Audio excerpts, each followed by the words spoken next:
Most children can count to 3 before they ever reach that age. It's simple.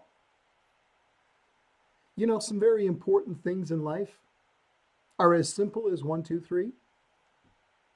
Hey, welcome to Mornings with Bishop Robert. Thanks for joining me on the top spot on the internet for Coffee with a Cleric. My goal is to introduce people to the Jesus they never knew and help them get to know him and his word personally and better. Hey, if our time together today speaks to your heart, let me invite you to like, subscribe, and also share this with a friend.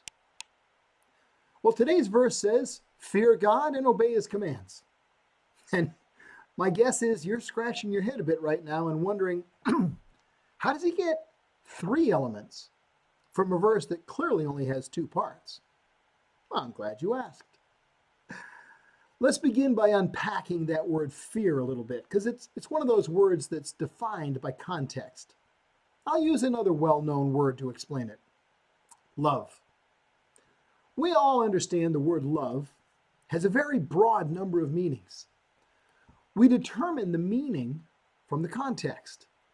If I say to my wife, gosh, I love that dress you're wearing, I'm telling her I believe she looks good in it. Nobody thinks I've decided to form an emotional attachment with her dress. If I say I love pizza, I'm expressing my enjoyment of that food. Well, when we start applying the word love to people, it becomes even more important to understand context properly. And when I say I love my wife, I love my neighbor, I love my bishop, I'm clearly speaking of 3 very different types of love. Saying I love my neighbor means we got a good relationship. We enjoy spending time together, doing things for one another that are helpful and fun. If I introduce the biblical understanding of loving my neighbor, that could change the meaning dramatically. Even though I use the exact same phrase, the context has changed.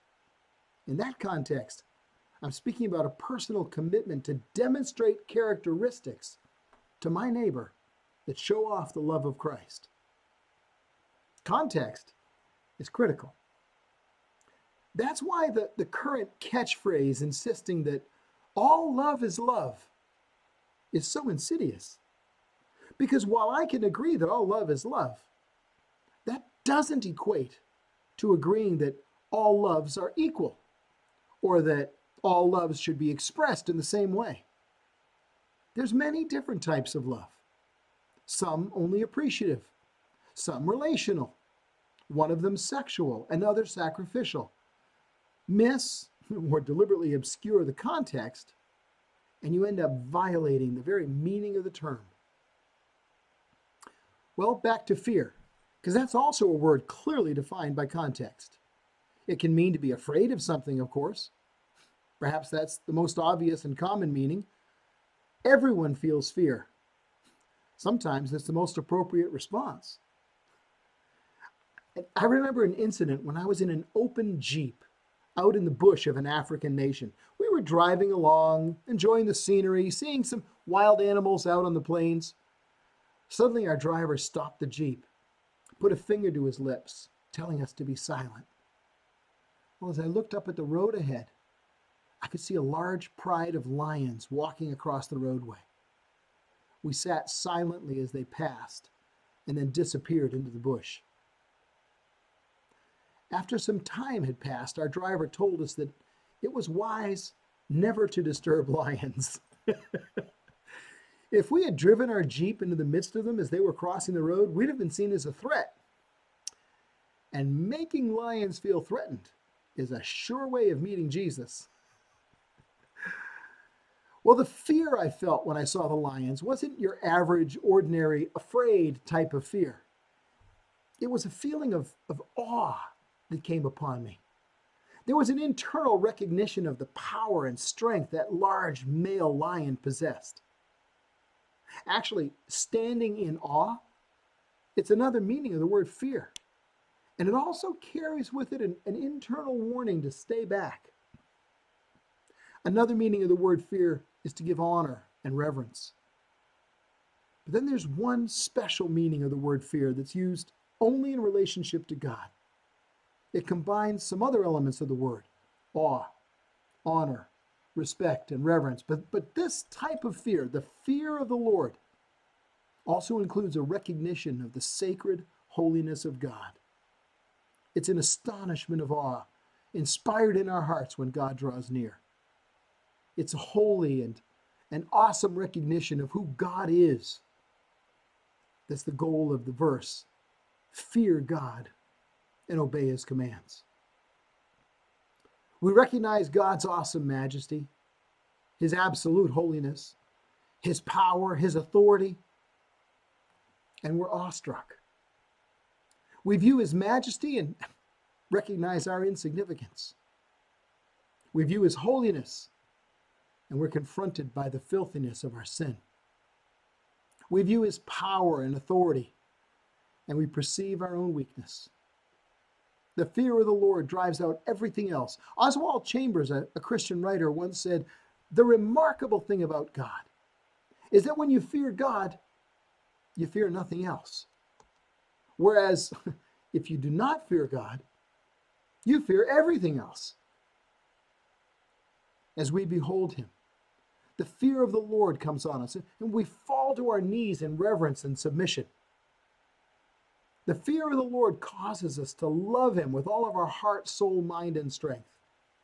And as we kneel before his majesty the King, we come to recognize that as he loves us, calls us, equips us, and empowers us, there is nothing we can't do.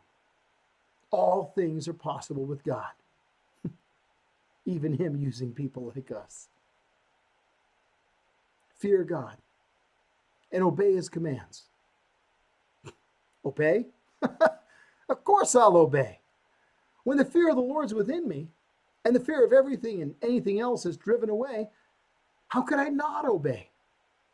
My love for him compels me. There's nothing my Lord could not equip me to do. So there's nothing to fear. So how do I get 3 elements from a verse that clearly only has 2 parts? Well, it's because of the natural chain that leads from part 1 to part 2 to you. Part 1, fear God. Part 2, obey his commands. Part 3, you. Be the one who does it. Let the fear of the Lord reveal his awesomeness. Let his power and his holiness enable your obedience. Be the person God Almighty created you to be. So perhaps it's not 1, 2, 3. It's actually 1, 2, be. Hey, here's another thing that's as easy as 1, 2, be. 1, like this video. Help more people see it. 2, follow, subscribe, click the notification bell. 3, be the person who shares this with a friend. Because as you do, you'll be part of the team, touching hearts all over the world with the love of Jesus. Thanks for helping. Tomorrow's video is going to have a very different background. Can't wait to see you then.